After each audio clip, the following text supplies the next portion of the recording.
It's time I fessed up, Yurikins. I saw the whole thing. What was it you think you saw?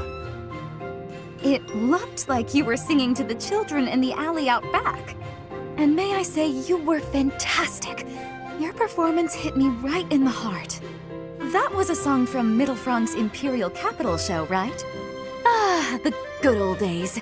You must have come back night after night if you remember it that well. Perhaps a few times. I remember well how you looked upon that stage. You were the talk of the capital among all the nobles. Unsurpassable? Yes, that was it. It's hard to believe I'd run into that unsurpassable songstress in a place like this. Luck is on my side, as ever.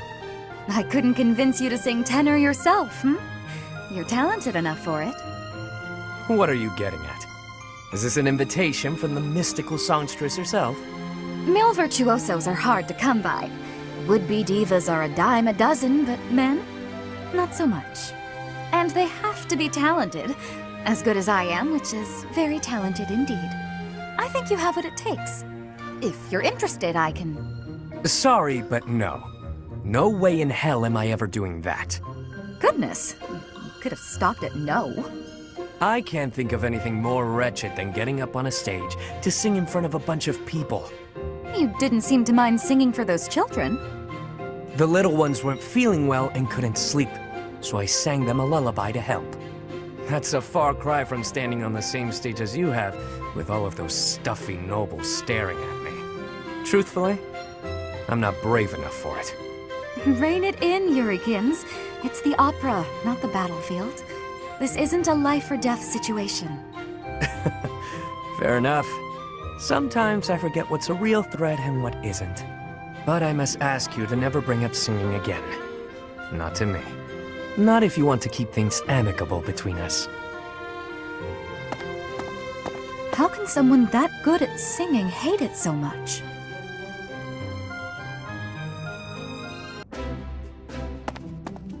Nice to see you, Yurikins. I was wondering if you might do me a favor. You're looking a bit serious, Ladybird. Oh, your foot. What happened? It's healing nicely, but I'm not supposed to put too much weight on it. Ah, so that's why you've called me here.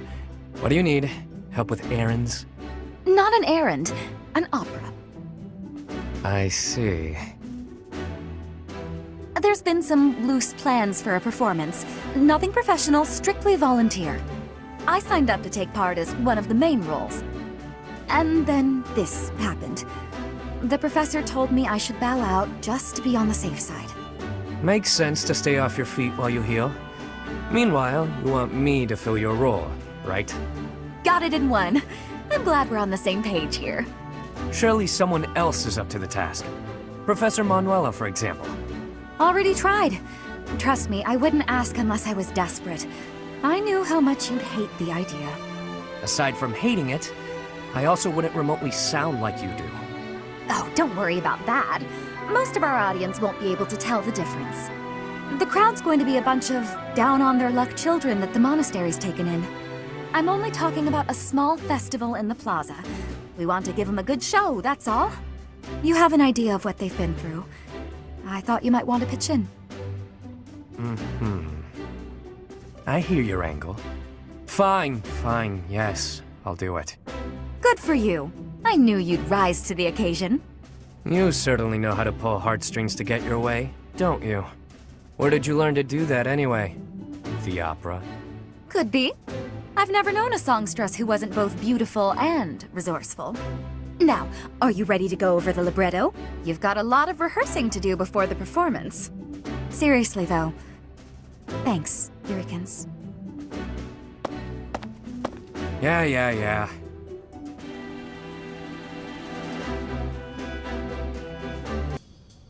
All right, Yurikins, isn't it about time you let go of this grudge? I'm sorry I dragged you out onto the stage, but I can't believe you're still holding it against me. I bear no grudge. Then why do you get this stony look and face the other way anytime you catch a glimpse of me? Oh, Ladybird. Truth be told, when I see you, it reminds me of my own self-loathing, of my past. Huh. I didn't know you were carrying something like that. You rose up from your hardships and became the lead singer for a prestigious opera, all on your own, while I made my way through the world by licking the boots of wretched nobles, watching you on stage from the sidelines. It wasn't until recently that I felt a real sense of accomplishment in my life. But recalling that first pivotal moment when I saw you on stage, you were brilliant. You shone like nothing I'd ever seen. Whenever I see you, Lady Bird, I'm reminded of that moment. And in that moment, I had never felt so filthy and unlovable in all my life. That's why you don't like singing?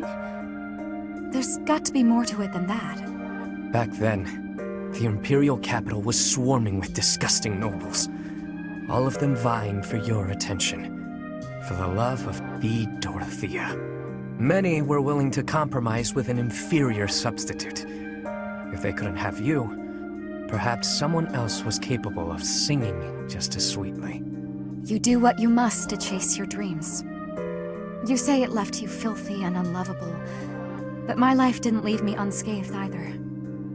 There's not much love left in what I do. There was once, of course. As a child, I lived for singing. No matter how hard times got, I always had that. I counted myself so lucky to have met Manuela and joined the opera. But the more I sang for a living, the less certain I was that I loved it anymore. You're a tricky one to assess. I can't tell if you're too wise or too naive for your own good. Whether or not your heart's in it now, you certainly didn't appear to hate it back then. I'd never seen you beam so brightly as you did when you helped me train for the performance. You might be onto something. I felt genuinely happy in that moment. You just lost your spark for singing. Nothing more. It's how I feel about it in a way. How about this? Why not join an opera that doesn't have dealings with nobles? That's a great idea, actually. We'll start something new together, you and me. I don't know about all that now. The world is full of people who fell through the cracks just like us. We'll take them in whenever we can and aim to become Fodlan's premier opera company. I can't remember the last time I was this fired up. Though, we'll have to table it until after the war. Huh. Our own one-of-a-kind traveling opera. You know, that does sound fairly thrilling. I've no doubts it could help deepen our pockets. Leave it to you to take all the romance out of it. But I know you're an idealist deep down. Takes one to know one. I must say, I do enjoy seeing your mischievous side at work. I'll take that as a compliment. I could say the same for you, too. It's exactly why I'm comfortable sharing this stream with you.